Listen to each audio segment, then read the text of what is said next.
Hey, what's going on, everyone? My name is Shambles, and today I'm here with another one of these. And I know I've been putting a lot of these up, and I'm sure some people are like, do more gameplay stuff. Well, I'm finding that I'm really liking this kind of format thing.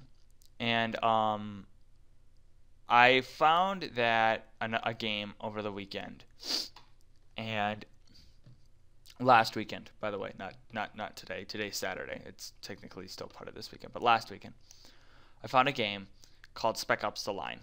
And I had to make a video on it, but I just didn't know exactly what to say on it because after I played it, I looked it up because I was recommended back to it, and they're like, just play the game. It's just such a good game, and they're like, just stick with it to the end, no matter how ridiculous it feels in the beginning. Just stick with it to the end. I'm like, okay. So I did, and the reason why a person told me about this is they said this because I'm a video game designer, as I told you guys in the first video that I've done of these, and I've been trying to develop the skill of a designer of observing games in a different light. And because I've been observing games in a different light, I wanted a person who I was talking to, I wanted to make a really story-driven game, and they're like, play Spec Ops, and that's where I got it. So anyway, I played Spec Ops, and I've tried to observe it from a game designer standpoint. And I'm telling you guys, it is the most emotional roller coaster ride in existence. And there's two reasons for that. One, it doesn't go the typical shooter route, and I won't say why, but it doesn't go the typical shooter route. And two, it's so gripping. It's like a drama. You don't watch it because it's funny or because it's, full of action and heroic moments. You watch it because it's got a really good story and a really emotional story. And that's what Spec Ops has, at least for me. And it's also, in a way, the main character is in my case, is relatable. And this won't be for everybody.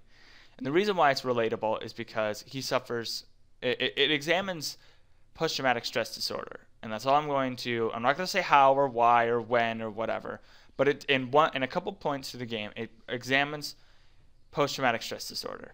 And the reason why he's relatable to me is because I have PTSD, a very mild form of PTSD, but I have PTSD, just through certain events in my lifetime that I won't get into it.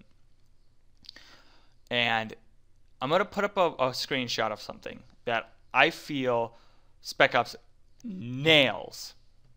And I don't really hear a lot of people talking about this, but they nailed it with this particular moment. There's a couple other moments, but this is the only one that I could really get. And I would have recorded this game if I had a better computer, but unfortunately I don't. But it nails this.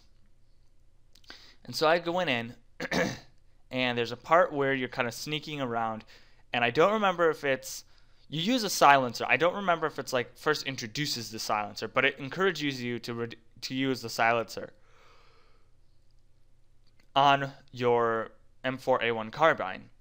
And the two soldiers that you kill have a really interesting conversation. And it's a conversation about how peaceful the wind is when it is moving through this city that's been devastated by world record sandstorm. Essentially, it's basically been blasted back to medieval times or the Stone Age. It's just pure survival. It's like an apocalypse setting, but only in one city, if that makes sense. It's not like a zombie apocalypse. It's like the city's been desolated by a storm, a sandstorm, and you're trying to survive. And it's really interesting. I won't go really into it, but there's this one point where two soldiers are talking, and they start by saying, "Do you want a piece of gum?" And he goes, "No, man, that's your last piece." He's like, "Dad, don't worry about it. You can have it. I want you to have it."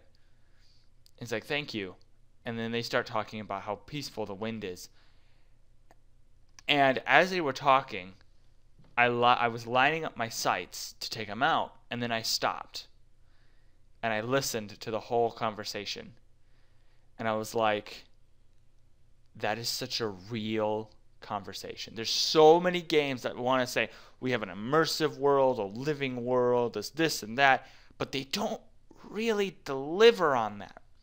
But Spec Ops, with that one conversation, and that's just one instance of it. There was a couple that I noticed. But with that one instance of it, made me realize how human the enemies were, and how alive the world is, and how careful Jaeger, the people who made Spec Ops, were when they crafted their dialogue.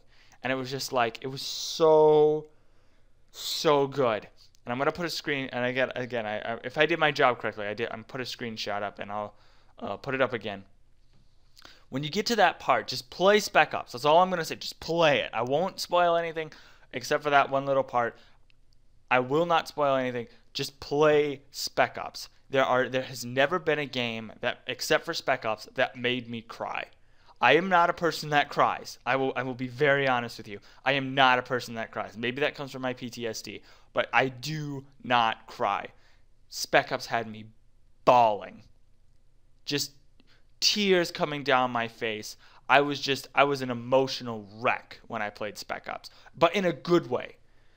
If you want a story that really grips you, and if you don't exactly get it the first time, go watch a few videos on it, but don't watch videos until you've played it. And just take it in, and just, it's such a good game. And don't believe any of the Metacritic scores. Don't even look any of that up. Just, if you have an extra, I think it's $20 on Steam right now. If you have that extra $20, just get it. Just don't do anything else. Don't buy any other games until after you've played Spec Ops: The Line. And it's such a good game. And I loved playing it. And I was just like, it wasn't a fun game. I want to say that. It wasn't a fun game, but it was a good game. So anyway, I'm going to leave you guys now. I'll see you guys in the next video. Hopefully after my finals are finished, I'll start posting more gameplay videos. And until then, I'll talk to you later. Bye-bye.